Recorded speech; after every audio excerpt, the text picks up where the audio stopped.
So ఎట్టకేలకి BJP party కులగణన సేకరణ చేపట్టింది.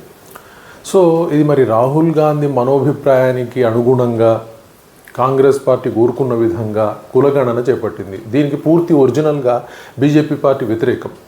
మరి ఇప్పుడు సడన్గా ఈ కులగణన చేయాలన్న ఆలోచన ఎందుకు వచ్చింది బీజేపీకి అని అర్థం కావట్లేదు. అండ్ యాజ్ వెల్ యాజ్ మళ్ళీ ఏమనిపిస్తూ ఉంది అంటే మొత్తం మీద భారతదేశాన్ని ప్రతిభావంతుల కంటే ఎక్కువగా కులాల వారీగా విభజించి, మతాల వారీగా విభజించి దాని ద్వారా రాజకీయ పబ్బం గడపాలన్న కాంగ్రెస్ ఆలోచనని బీజేపీ కూడా అడాప్ట్ చేసుకుంటుందా అంటే అవుననే విశ్లేషకులకు చెప్తున్నారు. ప్రజల్లో కూడా అనుమానం మొదలైంది.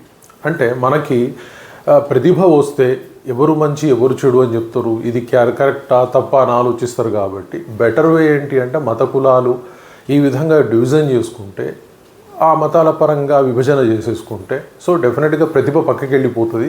సో మత కులాల ప్రకారం వాళ్ళని ఆర్గనైజ్ చేసుకుంటే వీళ్ళు పబ్బం గడుపుకోవచ్చు అన్న విధంగా ఇప్పుడు మోడీ ప్రభుత్వం కూడా కాంగ్రెస్ దారిలో వెళ్తుంది అని ఒక మాట బయటికి వినిపిస్తూ ఉంది. అలాగే మరొకటి ఏమి వినిపిస్తూ ఉందంటే ప్రజల్లో మొన్న పహల్గామ్ సంఘటన జరిగిన తర్వాత ఒక ప్యానిక్ అయిపోయినారు. అది ప్రజలు అయి ఉండొచ్చు, మీడియా అయి ఉండొచ్చు.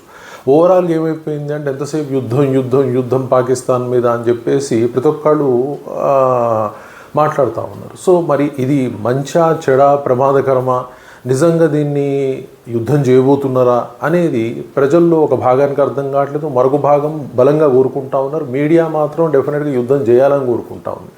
అంటే మరి దేశం ఇప్పుడు యుద్ధం సడన్గా వస్తే తట్టుకునే స్థితిలో ఈ దేశం కానీ ప్రజలు కానీ ఉన్నారా అన్న విషయం ప్రభుత్వానికి తెలవాలి. సో డెఫినెట్గా ప్రజల మనోభిప్రాయం ప్రకారం వాళ్ళని నిరాశపరిచే పరిస్థితి కూడా ప్రభుత్వాలకు లేదు అంటే ప్రజలు తిరస్కరించే అవకాశం ఉంది. అందుకోసమే మరి సడన్లీ ఇప్పుడు యుద్ధం మీద నిర్ణయం తీసుకుంటారు, చాలా సీక్రెట్గా చర్యలు జరుగుతూ ఉన్నాయి, చర్చలు జరుగుతూ ఉన్నాయి అని చెప్తున్న మీడియా సడన్లీ న్యూస్ బయటకే వచ్చిందంటే మోడీ ప్రభుత్వం కులగణన చేపడతా ఉంది అని రాగానే అందరి చర్చలు దాని వైపు వెళ్ళిపోయినాయి. అంటే అర్థమైంది మరి ఈ సంఘటనని పక్కకు మళ్ళించడానికి మరి ఈ కులగణన విషయం బయటకు వచ్చిందా.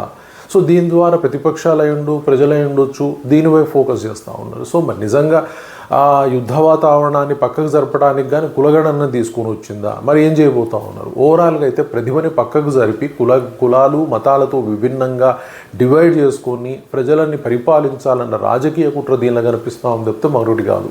ఇది అందరూ ఆలోచించాల్సిన అవసరం వస్తుంది. Thank you very much.